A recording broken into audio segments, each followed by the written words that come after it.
నమస్తే. ఆంధ్రప్రదేశ్ రాజకీయాల్లో అనూహ్యంగా మార్పులు చోటు చేసుకుంటాయి. ముఖ్యంగా ఆంధ్రప్రదేశ్ కాంగ్రెస్ పార్టీలో అయితే సమీకరణాలు చాలా వేగంగా మారుతున్నాయి. ముఖ్యంగా కాంగ్రెస్ అధ్యక్షురాలిగా షర్మిల నియామకం జరిగిన తర్వాత ఒక వార్త బయటకు వచ్చింది.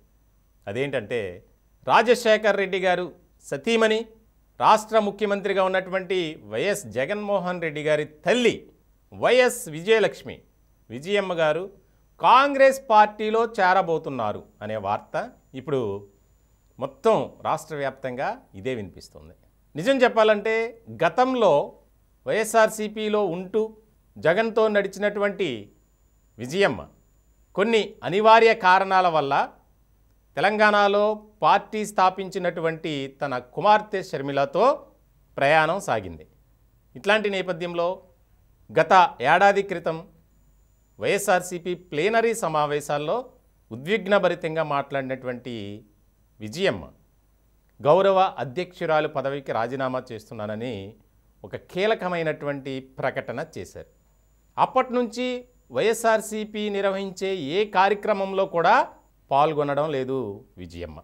ఇట్లాంటి సందర్భంలో చాలా కీలకమైనటువంటి వ్యాఖ్యలు కూడా చేశారు విజయమ్మ.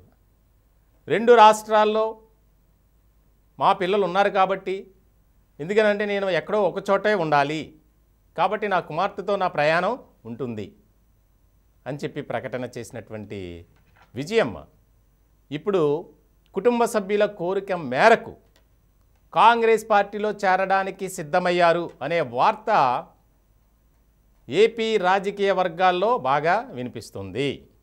ఆంధ్రప్రదేశ్లో కాంగ్రెస్ పార్టీని మరింత బలోపేతం చేసేందుకు షర్మిల ఖచ్చితంగా తన సేవలో అవసరమని భావించినటువంటి కాంగ్రెస్ హైకమాండ్ ఆ దిశగానే అడుగులు వేసింది. దానికి సంబంధించి బాధ్యతలు కూడా అప్పగించింది. తెలంగాణలో కాంగ్రెస్ పార్టీకి మద్దతు ఇస్తూ తన పార్టీ ఏదైతే ఉందో వైఎస్ఆర్టీపీ నుంచి ఎవరిని కూడా పోటీలో నింపలేదు షర్మిల. ఇలాంటి సందర్భంలో కర్ణాటకలో కాంగ్రెస్ పార్టీ, తెలంగాణలో కాంగ్రెస్ పార్టీ, అదే ఆంధ్రప్రదేశ్లో కూడా కాంగ్రెస్ పార్టీ అదే రకమైనటువంటి విజయాలను సాధించాలి. దానికి ఏం చేయాలి? ఉన్నది ఒకటే, ముఖ్యంగా షర్మిల పార్టీలోకి రావటం, తర్వాత ఆంధ్రప్రదేశ్ బాధ్యతలు ఇవ్వటం. ఎందుకంటే వైఎస్ కుటుంబం వల్ల ఎంతోమంది కాంగ్రెస్ పార్టీకి దగ్గరయ్యారు. అలాగే షర్మిల కూడా చాలా సందర్భాల్లో ఇదే వ్యాఖ్య చేసింది. మేము ఈ రోజున రాజకీయంగా నేను కానీ నా కుటుంబ సభ్యులు అందరూ కూడా ఈ పరిస్థితిలో ఉన్నామంటే కేవలం కాంగ్రెస్ పార్టీనే. అదే స్థాయిలో అదే తరహాలో నా తండ్రి గారైనటువంటి వైఎస్ రాజశేఖర రెడ్డి గారు కాంగ్రెస్ పార్టీకి ఎక్కడ లేని సేవ అందించారు. కాబట్టి నేను కాంగ్రెస్ పార్టీని వీడను, కాంగ్రెస్ పార్టీలోనే నా రాజకీయ భవితవ్యం ఉంటుంది అనేది చెప్పారు.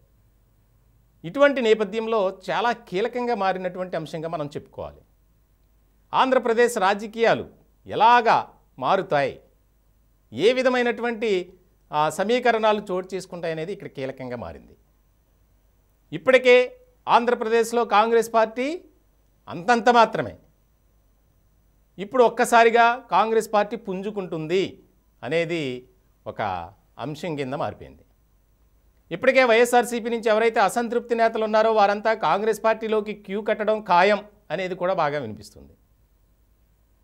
దానికి ఒక ఎగ్జాంపుల్, మంగళగిరి ఎమ్మెల్యే ఎవరైతే ఉన్నారో ఆళ్ల రామకృష్ణారెడ్డి ఆయన స్వయంగా ప్రకటించారు.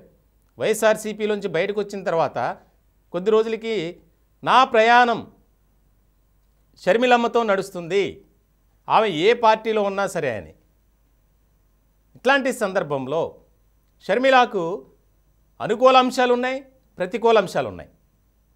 ముఖ్యంగా కుటుంబానికి సంబంధించినటువంటి వారిని ముందుగా పార్టీలోకి ఆహ్వానించాలి.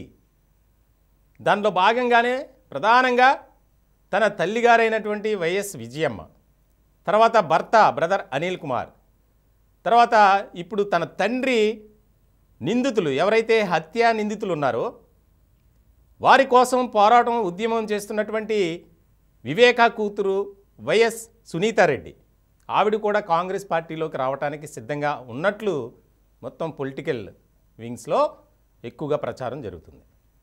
దీనికి సంబంధించి మరికొద్ది రోజుల్లోనే షర్మిల కుమారుడి నిశ్చితార్థం ఉంది, వివాహం ఉంది. వీటన్నిటిని బేస్ చేసుకొని ఆ కార్యక్రమానికి కూడా ఢిల్లీ నుంచి కాంగ్రెస్ పెద్దలు రావడానికి కూడా అంగీకారం తెలిపినట్లు కూడా మనకి సమాచారం అందుతుంది. ఇలాంటి సందర్భంలో షర్మిలతో నేను నడుస్తాను, నా ప్రయాణం ఉంటుందని చెప్పినటువంటి తల్లి వైఎస్ విజయమ్మ ఆవిడ ఖచ్చితంగా కాంగ్రెస్ పార్టీలోకి చేరతారు అఫీషియల్గా అనేది బాగా వినిపిస్తుంది. ఇటువంటి పరిణామాల వల్ల వైఎస్ఆర్సీపీకి ఏదైనా నష్టం ఉంటుందా అంటే ఖచ్చితంగా నష్టం ఉంటుంది అనేది కూడా ఎక్కువగా వినిపిస్తుంది. మొత్తానికి కాంగ్రెస్ పార్టీలో చాలా కీలకమైనటువంటి పరిణామాలు చోటు చేసుకునే అవకాశం స్పష్టంగా కనిపిస్తుంది.